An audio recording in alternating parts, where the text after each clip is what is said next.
Hello and welcome to I Want to Grow, and I Want to Grow is all about that, right? You hear me say this so many times, but it's right. But today is different. We're celebrating the British Council, and they've been in business now for 90 years. And the things that they've done on a global basis is incredible. Today we have Badr, and we've got Professor Milan. Thank you so much for coming on and celebrating the British Council with us. But before we get to the British Council, please introduce yourselves and tell us what you do. So my name is Dr. Milan. I'm the department head for DCMP, Digital Communication and Media Production Department at the College of Computing and IT. That's University of Doha for Science and Technology. Yeah. I've got to say, I've had some special, before we come on to you, yeah, Badr, no, take your time, I'm please. really sorry. But I've been to this place and it is just breathtaking. Breathtaking what you've got. Well, what we did, we did the best what we could do within university environment. So yes, we built a studio in one of our classrooms. We ordered a bunch of equipment. We're still ordering a bunch of equipment. And what it's also really important, we created a study plan that covers the major needs of today's kind of diverse media field, and especially Qatari 2030 vision. So we have in the first year general education courses, second year television and journalism, and then third year documentary production, elements of UX design, immersive technology, concept art, and then arguably being the most complicated, we have fourth year fiction film production and capstones. I still, when I think about it in my mind, I'm just still blown away. But your university, 𝗚𝘂𝗲𝘁 University, and I know that there's another technical term that I've left a little bit out, but 𝗚𝘂𝗲 University, what they're doing to bring in this next generation in these areas is quite considerable, right? It's mind-blowing. Well, there is definitely pressing need, right? And we have students, Qatari students, and many international students. I mean, this is a very diverse community that we have at our uni. And we are basically serving pretty much the whole population of Doha. As a public university, it's a very, very diverse school. But this is something that the British Council has been working on so much, is about that diversity, about different cultures coming together and growing together and learning together. And we're coming on to you, who's a student right now, Badr. So it's a great time for you to introduce yourself. I just want to say, I did introduce myself earlier. Viewers didn't miss out on anything. It's fine. So my name is Badr Ali Alamari. I am a third-year student in the program of Digital Communication and Media Production in the University of Doha for Science and Technology. So we were just shouting about your university and everything that you've got there. What does it mean to you to have all this equipment and knowledge and experience? Yeah. Well, I got to say, I'm lucky enough. I'm really lucky to be, part of this growing university. I'm starting to realize that the university really isn't holding back on providing us the things that we need to become excelling in our fields, and it's a lot of fun. I'm really enjoying it. I'm learning more and more every day about, how to be a marketing genius, what marketing has got to do with, the media right now, how to make a movie that's compelling to make someone actually agree with your idea. And of course, we also have to touch in about news as well. There's ethics to news. There's, ways to share news. There's ways to make sure that your news is, not fake or anything, not misleading. And like I said, I'm really lucky to be part of it, and I'm really enjoying it. What was that tilted you over into the area that you wanted to do for the rest of your life? Oh, well, I've been in media ever since I was young. And I did touch about on different things. I studied IT for a while. I studied computer science. But in the end, I decided to go with media because not only is it something that I've been in ever since I was young, but I just found it as a passion. And frankly, every time I ran into someone, they'd be like, you need to be in media. You need to be in media. You need to be in media. So I thought, why not? And actually, I'm from the first batch that's going to be graduating from this program, God willing. And yeah, it's as soon as I found the opportunity, I was like, I have to do it. I jumped right at it. And we talked about that there's Qataris there, there's so many different other nationalities. What is that like with that sharing? I hope I don't get too stereotypical here, but you see, the thing I know about myself and about all the other Qataris that are with me in university, not just our program, is that most of them are passionate. They are people that actually do want to achieve something, and they are willing to actually put in the effort to excel in their fields. So for the Qataris that I have with me in the field of digital communication and media production, for us, of course, like Qatar has been a leader in media in all around the world, and not only about sharing news, but it's also about the innovative things that we have right now, all these different trends that we're doing. As soon as you open up, your Instagram or your Twitter or your TikTok, and you see like if there's any events going on, if there's anything happening, all of this, of course, relates to the media, and Qatar has a certain style to it. So as students, we definitely do want to follow up with it. We want to make it better, and we want to excel in it. And like I said, it's just a lot of fun. It's really fun. It's kind of out of the picture that sometimes you see a person like me wearing a ghitra holding a camera, especially if I'm walking around with like a tripod and whatever. They're like, "Are you traveling or something?" So, but like I said, it's a lot of fun. As much as it is like there's a lot of effort into it, it's a lot of fun. I'm glad I did it. I'm glad I have other Qataris with me, and so far we've made a few movies and more to come. Oh wow! Yeah. Yeah. And were they any good? What was the kind of? You're gonna have to ask the person who graded them. He's hard though. I know he's hard. I mean, what you get when you have a diverse student body, you get very different inputs on the same things, and that's the beauty of it. Yeah. Because to be in the media and communication field, I would say first you need to love people, you need to love to tell stories, you need to be genuinely interested. And then you can find your niche, right? I love more cinematography, directing, being on camera, or something else. But the beauty of what we are getting right now is that mix of stories. Yeah. So that's the main goal, right? And now we still don't have the graduates yet. Students are learning. You can see the steep learning curve, right? Between them, they team up. They start working on more complicated projects every year. Yeah. So now, the most senior students are midway third year, but there is still another whole year and more complicated subjects that are coming their way. And you see that, like, if you just reflect on the first labs, when you have like green and blue out of focus photos, right? They couldn't take a photo 2 years ago, and now they're telling compelling stories over different mediums. The way he mentioned that, at some point someone's going to find their niche. The thing with this program is that you get to touch on a little bit of everything. So like he had mentioned in the beginning, we have cinematography, we have documentary, all that stuff. We get to learn all of it, and then at some point someone's going to choose something to stick with. So for me, I found that videography, so much fun. But if I go to someone else and be like, "Oh, would you like to be my director of photography? Would you like to be my videographer?" He'd be like, "No way. I do your editing if you want." And some people really love editing. Some people love being in front of the camera. Some people like doing sounds. As soon as someone finds the thing they want to stick with, they're going to try doing anything to excel in it. And like he said, it's very versatile, and it's very, one thing can have so many different views and so many different ways to be articulate with it, and it's a lot of fun. But it makes me, I've seen all the equipment that you've got and the facilities you've got. These guys are going to be ready for anything when they get out there. They really are going to had that experience with so many different. Look, I'm not going to lie, what he also touched upon, some students are struggling with it, right? Because you have other programs, maybe that are more focused on one thing. But the way we designed it, that layering of general education, a little bit of program-specific stuff, introduction, then television, we would like to have it like that, so students right after second year are basically already ready. They can start looking for work. and then you build upon it for documentary production or, again, eventually fiction film production. So it does pose an extra challenge because students do need to touch upon all this stuff. And maybe one day we're going to spread it out more towards just maybe cinema or, gaming is another huge element. I feel there's an appetite for it as well. Yeah. And you could branch out all these television deserves, separate program, cinema deserves a separate program. But I think our students are quite happy what they're getting now because the range of job opportunities could be huge. Huge. Yeah.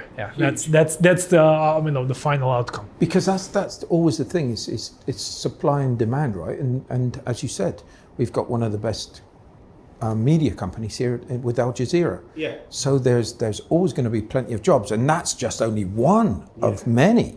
So there's going to be many different opportunities. The media world here in Qatar, it's always getting bigger and bigger. It's having that experience, right? And I again with your students, is it very competitive there? Is it you're all competing against one another, or is it kind of you find your team that you're working with? But I think the catch is to find a healthy competition. Yeah. You're supposed to compete, but then if you realize somebody's doing it better, you're supposed to approach and say, teach me. Or, okay, you are a better director, maybe I'm moving better with the camera, and this guy likes editing. So let's team up. I think that's the way to go. And this is where this niche market is coming. But your skills, I think, from my professional experience, it's always better if you understand what the guy next to you is doing. Because you really appreciate, and maybe as a cinematographer, you're going to deliver better material for the editing, right? If you know that person needs a variety, or some of the stresses of on-camera talent, right? So being able to understand the whole process, from start to finish is actually quite helpful. Even though probably you won't do it, you're not going to do it alone, right? You still need any bigger projects. It will take more people. Most of the time we do actually team up because, like you had mentioned, some projects are actually really big, and I think teaming up is one of the most fun aspects. And the way I like to think about it is that we're all in this together. At some point, we're going to graduate together. At some point, we're going to be working together. Yeah. So not only are you lucky to be, already establishing credentials with this group and wanting to work with them, but at some point, if you actually do manage to work with them, you already know that whatever you produce is going to be really good. But I realize that something as well, being here 16 years, is the people that I do know now, Qataris and expats, is that those bonds that you see, the ones that's been educated together, those bonds last forever. Yeah. Like those bonds. You have famous, directors who are working with the same editor. Yeah, that's true. For the rest of their careers. But something that maybe we can, a nice segue to our maybe topic today is what would be interesting is maybe to have these culture exchanges. That's the next thing I was going to come on, and it's good you said that, because I know that you're working closely, your university is working closely with the embassy, the UK embassy, which I know that the connections are really tight there. But again, it's coming to that culture side of it and how important it is to make sure that we keep that learning process. For somebody, whoever is going to produce, if you're going to produce in Qatar or UK or anywhere else in the world, again, you need to understand when you post it out there in the internet, it's for the entire world, right? So this is where this cultural competency comes into play. And of course, there is a, I think I read it, it was in Al-Jazeera last week, that there's each Qatari on average travels to UK 4 times per year. Oh yeah.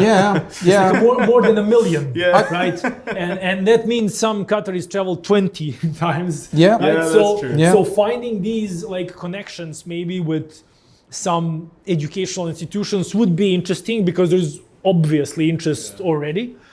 And then bringing people here just to see maybe for term or something like that. I think that would be quite an interesting angle, and I'm sure our students would love to explore something like that. I'm really looking forward to seeing the I'm quite the odd relationship. man. First time I've been to the UK was last year.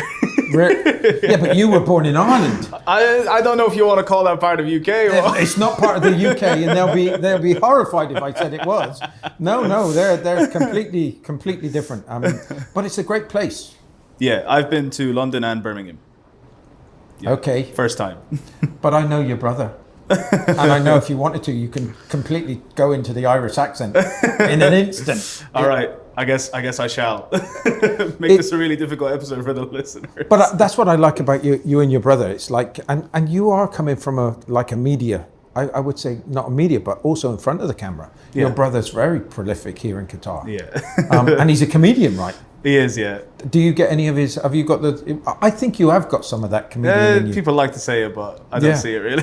Yeah, but it is important that we have these cultural exchanges, and I think I can't wait to see what you're going to be doing with the embassy. And I know that the British Council is going to be in there at some stage to be helping that cultural change and to be looking at different things that you could be doing things together. So it's really good on that front. But going forward with all of this, and I wanted to ask you the question as well, is that you've started this within this university, okay? Well, I shouldn't say I started it, because there was already a lot of work done before I joined. Okay. So it was when I was hired, there was actually already, I think, first batch of students here. So there was a whole comprehensive project proposal, led by a senior management of UDST. There was quite a lot of funding allocated already for DCMP. So I was fortunate enough by the time when I came that I actually immediately got so much support. And I know this sometimes sounds like a cliche, but I know from different universities where I studied and work, things can happen at a snail speed, in academia. And considering what was the scope, right, or scale of this department, we had maybe 35 students, not much equipment, not much labs. And then in 2 years' time, we have a really nice and tight study plan. We have studio on campus. We have video village with tons of stuff in it. Another 2 specialized labs. Connections built across Qatar media landscape, including majors such as Al Jazeera Media Institute, Doha Film Institute, Qatar Media Corporation. So this is all really, really important to put students on the map. And then, when you sign an MOU, right, to act upon it. And for ultimately these students demonstrate some skills.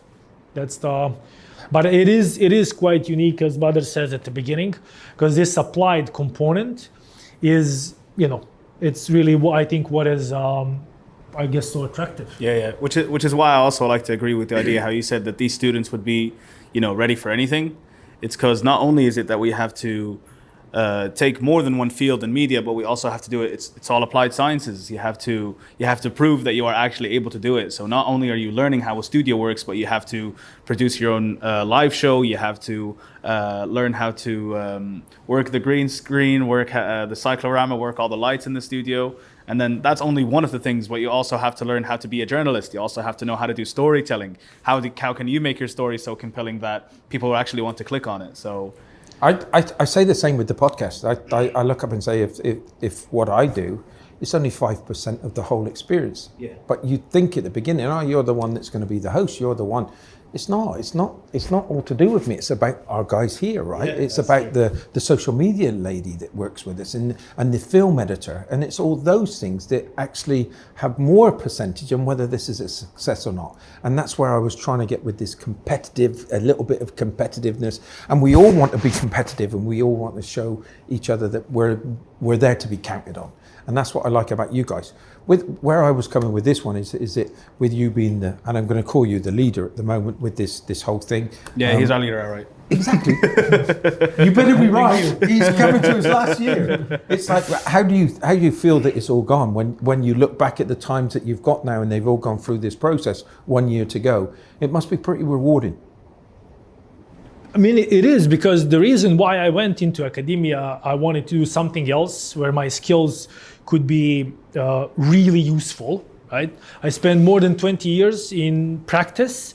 I loved it, but at some point, if you feel that you're not completely in it, right, I think you should leave, upskill and do something else. So this is how I ended up doing my PhD in media studies. And it's interesting that those skills that at some point, like today, everybody's talking about the AI, but when I start fishing about the topics about my PhD was all about smartphones and the vertical video at the time. And that was a magic bullet for engagement and everything else. So I started writing these little blurbs, and I realized, because I was already kind of working in TV industry, I work with a lot of interns, and I want them to learn more hands-on stuff so they can really enjoy and get into the up to speed quickly. So I think doing that with now such a different and diverse student body, it is very rewarding, and you see them growing, you see them taking initiatives, bringing guests. Like yesterday we had a screening. Just a spontaneous, last week one student said, okay, I met this Palestinian director, can we invite him? They did the whole process, right? Inviting the person, doing the permits, all 9 yards, right? And we just came, invite other students and enjoy. So I think those are the results. And I think for this program, the best is yet to come, because we are now students are producing short films, and some of them will definitely be worthy of festival runs. And this is where I guess we can put ourselves on the map. And it's not only about films, I look forward to the day where I see my colleagues who are starting to become a voice for journalism and starting to become a voice for the right of the world. And we have so many students that are already so passionate about sharing right information and sharing rightful information and making sure that news is being spread in a responsible way. And there's a lot of people that are really, so already talented in writing stories and not really manipulating, but getting people to see, the angle that is not available to the public or not shown to the public. And, I know for a fact that some of these people or some of these students, sooner or later, they're probably going to have such a huge following of people who are running after the news and running after sharing information that is actually correct and not being overshadowed by anything else. So I think it's a wonderful time to be involved in this, and you're the next generation that's coming through, and it's that we always, that wheel needs to be keeping on moving. We need inspirations. We need people to be inspired by what you've done and what you've created. And I think that's something that you're all going to benefit from, especially you. TV industry is already strong, right? Starting with Al Jazeera and other majors. But there's so much space, for example, in documentary production, in photography, in UX fields like UX design, this kind of stuff. So we have, I don't know, 15 probably nationalities. You can have a room with like 24 students and you can have 15 nationalities in the room. So that creates a really interesting mix of just ideas and perspectives. What people think about the same topic, which is a small, it's just a microcosm of the world. But you do, in those moments, you get more of an understanding about the culture and how people 100%, work. 100%. Yeah. Especially when I think we've mentioned that we also have to learn UI and UX, and we also have to learn things that have to do with graphics and all that. So, at some point when we were taking graphic design, I was really new to it. I was like, I was horrid. I had to learn like bit by bit. I looked like a person who had first time fallen on a computer. It was really bad. But some other people, wow, mashallah, they're all over the place. As soon as they were like, oh, I'm going to create a poster, I'm going to create a 3D movie, I'm going to create, it's beautiful. And you get to see how their cultures affect these illustrations they have. They like a certain color palette, or they like a certain design, certain geometrical shape, or abstract shapes. You can definitely tell how they like to, give their illustrations tastes of their own cultures. So Yeah, it's kind of, it is fascinating. I'm going to bring something up topical, and does it worry you at all? AI. There was a lot of talks in January 23, right, when all famous ChatGPT 3.5 was released. It was definitely, a little earthquake, right? But there's this is what I say to students. What if there's no power? You know, you still need to write it down, right? You can do a pencil cut. And even if you do prompting, what's going to be in those prompts? What kind of texts, movies you are trying to create? Something really important for this region is also that, I don't know, maybe I have the old data, but 52% of all internet is in English, and more materials being generated, obviously, because most of these large language models are based in Northern America, in English. But in terms of Arabic or other languages, right, it's much, much smaller. So if you are really thinking of helping yourself, your culture, and your family, you should create original content. This is my message. And then you implement tools, okay? You use spell checkers to help you out. You use something to fix it. But if you don't know the basics, it's the same. So you can have like $10,000 camera if you don't know how to tell a story. Yeah. And eventually, if all students use the same filter, right, or AI tool, it's like it's just gonna start being boring. Yeah. It's never going to take your empathy or your understanding or desire. I mean, well, the thing about AI is that honestly, it is a weapon. it is a weapon, and it's about how you use it. It's about how you wield it. And I'm not gonna lie, I've used AI before, but I've never used it to plagiarize or anything. But like you said, I've used it to a spelling checker or maybe to enhance something. And what I like about it is that you can use it to enhance sometimes, but if you straight up rely on it, it's not gonna. You can't have like media without the human touch. You can't have it. You cannot have it. Like if you build robots that would give you the perfect image on a camera, would maximize a camera. Like you could give a robot a $10,000 camera, you could tell it maximize it, give me the best image you can get me out of this camera. But if it has nothing to capture, what's the point? If it hasn't got that eye. If you need to finish your story, like you're working, you're pressed for deadlines, and you need that one shot. So instead of traveling 3 hours somewhere or asking for a permit for a drone, okay, I get it. You fill in the blanks.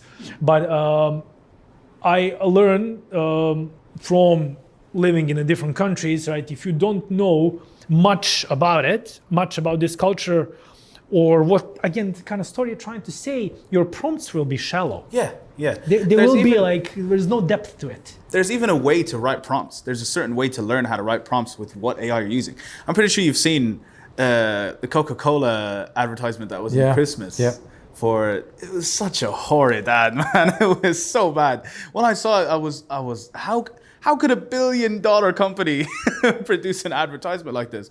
But like he said, if you use it to fill in the gaps, if you use it to enhance something, if you use it to make it a little bit more attracting or dazzled, okay, why not? But you can't just give it where it can tell it to do it. I'm glad.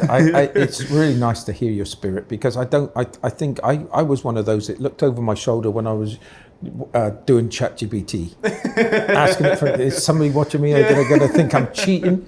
But it's helped me in certain ways, and it's helped me become a better person, or got me to understand it in a little bit way. But listening to your comments coming back, it's the industry is not going to be taken by this. Maybe not. TV didn't kill the radio star, so it's just another tool. It's another tool, and it will land in a mainstream basket once the whole political commotion settles down, once every country has its own functioning large language model. So if you want to talk something that it's more relevant for this region, and I think it's like many countries are getting there, including Qatar, right? There is already several large language models in Arabic, just to fill that gap. Every conference in 23 was about scary AI taking our jobs, and then you could see in 24. Everybody got already over it. Okay, we get it. It's getting more powerful. If you put like a astronaut in a woolen sweater on the moon, ha, 100 likes, and then what? But we so far haven't seen, yes, there is more powerful text to video tools, which is probably what people are referring as like a magic bullet. You know, you just type it in and here's the movie, right? So we'll see. Yeah, Maybe. but like I mentioned in the beginning, it's that we're really lucky. Like my generation, we're super lucky to be growing up with AI, that we get to understand how it works, we get to learn it more than it starts to learn us, and then we can start using it as, you know, as the tool that it actually is. We start to wield it in the correct way, and we'll come up with something, I guess. Listen, when I'm old enough now that I remember calculators came in, and the calculators, it was like, we're not using those. You're not allowed to bring them in. Don't use it. It's cheating. So you've seen it in a full circle. Really, it's kind of it's. There's always going to be something else that takes its place, right? Yeah. We're always going to get to that. It's been wonderful having you on the podcast, but I got one question each. Please. British Council. Give me one word that means something to you for the British Council. I know it's hard, but you know what was my first contact? If I look back at British Council logo, I actually used the British Council website to search for film festivals. It was one of the best tools I ever found to sort by format, let's say analog formats, digital formats, genres, dates, with or without fees. Like, so I think the network, maybe that would be the like kind of global network. This is how I, had that would be maybe the one word. Perfect. To summarize it. There's a lot of things I can say really, but the thing I like a lot about the establishment of the British Council in Qatar is that it allows us to expand our, abilities. And like he had mentioned, 52% of the internet is actually in English. So if you want to learn how to, expand your knowledge on the way the English language works and maybe literacy, it definitely helps. And the thing about it is that right now in Qatar, with all the Arabic speaking people, most of the time you do find that they do actually have a good English knowledge. And with the way the world is moving right now, you need it. Also, something else I can say is as well the collaboration part of it. It's that, when you start to bring all these people around with their different cultures and their different experiences, you can learn more from each other, and you can definitely collaborate together to make something very amazing. Yeah, I must admit, again, I've interviewed so many people, and they've been here since 1972. And I'm really proud because they really have. They probably created this relationship, this special relationship between Qatar and the UK. So it's a nice collaboration. Thank you so much for coming. I'm always impressed with what you're doing, what you're doing, and you're doing. We never had this when I was in school. The cameras. It was all instant, and you had to go and get the film developed, right? So I wish you all the best. I wish you well with your results that you get with these guys, and I wish you to get the best job in the best thing that you ever wanted. Thank you very much. We wish you well as well. Thank you very much. Thank you so much for coming on to the podcast today. Thank you.